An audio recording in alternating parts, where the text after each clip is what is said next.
How's it going? Does the bank have your ID? Okay. Who's trying to cash the check? The guy that she cleaned house for, I was trying to down here. I was trying to cash it. You tried to cash it, or She was hers, and I was cashing for her. She cleaned house for him, and she don't have the bank account. okay? Is there a problem? There's a problem with the check. It's hers. Cleaning house. Okay. Okay. So the check was written to you. Okay, but you were the one trying to cash it. Just because she doesn't have a bank account, I do. Okay. Okay. Something on it? Do y'all have y'all's IDs? They have them here. Okay, they've got both of y'all's. Yeah. Okay. All right. Is there a problem? Apparently, there's something wrong with the check. I don't. Then I don't want to cash it. I don't. Le 24 décembre 2024, à la veille de Noël, l'officier Rios de la police de Hot Springs est dépêché à un guichet drive-in de la Regions Bank pour une suspicion de fraude qui va s'avérer être un cas d'école de falsification criminelle.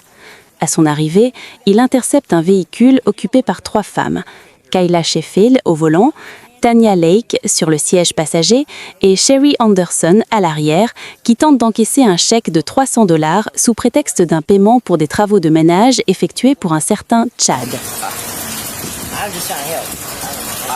I get that. I know, but I don't have time. I didn't think it would be a big deal. I just had to, Like I said, I've got another officer coming so he can talk to the bank and figure out what the problem is. we were just, she just worked with the guy and just cashed me. Who'd you get it from? Chad, I didn't have the new warranty bill. Where?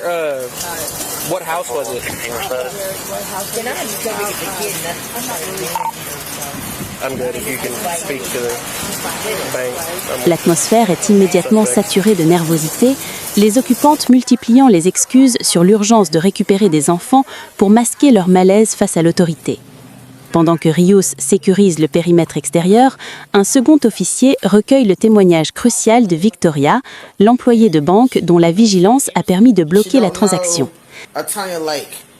She told me that she wrote checks 6304 for 7509 to the water company. She just noticed it because I'm like, well, I got 6304. If you can see that 7509, it's been written over. Yeah, they found this check, and so then they did a whole new criminal. I mean, they did a whole nother situation by writing over this check and making it seem like that the check was originally to them. So this was for her water company. So her water could possibly get cut off because it never made it, and they found it and they tried to write over it.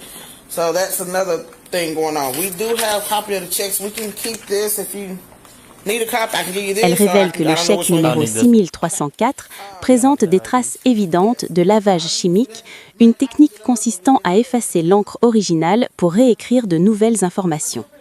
L'enquête interne de la banque démontre que ce chèque appartenait initialement à Mrs. Rammaker, qu'il avait rédigé pour un montant de $75,97 à l'attention d'une compagnie de service public. Les suspects ont intercepté ce titre de paiement, en ont modifié le destinataire et le montant avant de se présenter au guichet.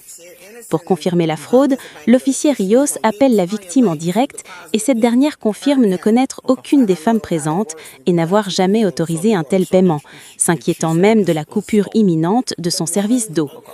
Ce coup de fil scelle le destin des suspects.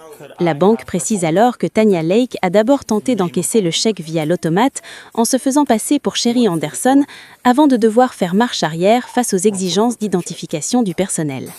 Les vérifications radio révèlent que Tanya est en violation de sa liberté conditionnelle pour trafic de stupéfiants et que Sherry fait l'objet d'un mandat d'arrêt actif. Face à l'accumulation de preuves et à la confirmation de la victime qui décide de porter plainte, les policiers procèdent à l'arrestation formelle des 2 passagères. Tanya et Sherry sont extraites du véhicule et menottées, tandis que la conductrice, Kayla, est interrogée longuement sur sa complicité. Elle clame son innocence, affirmant n'être qu'un chauffeur bénévole ignorant les activités frauduleuses de ses amis. Après une fouille complète du véhicule et une vérification de ses antécédents, les policiers décident de ne pas l'inculper sur le moment, la laissant repartir après avoir recueilli ses informations de témoins. La scène se termine par la saisie des pièces à conviction et le transfert des 2 fraudeuses vers le centre de détention du comté de Garland, mettant fin à une tentative de vol audacieuse qui misait sur l'agitation des fêtes de fin d'année pour passer inaperçue. La coordination exemplaire entre le personnel bancaire et les forces de l'ordre a permis non seulement d'arrêter 2 multirécidivistes, mais aussi de protéger une citoyenne vulnérable d'une perte financière et de complications administratives majeures.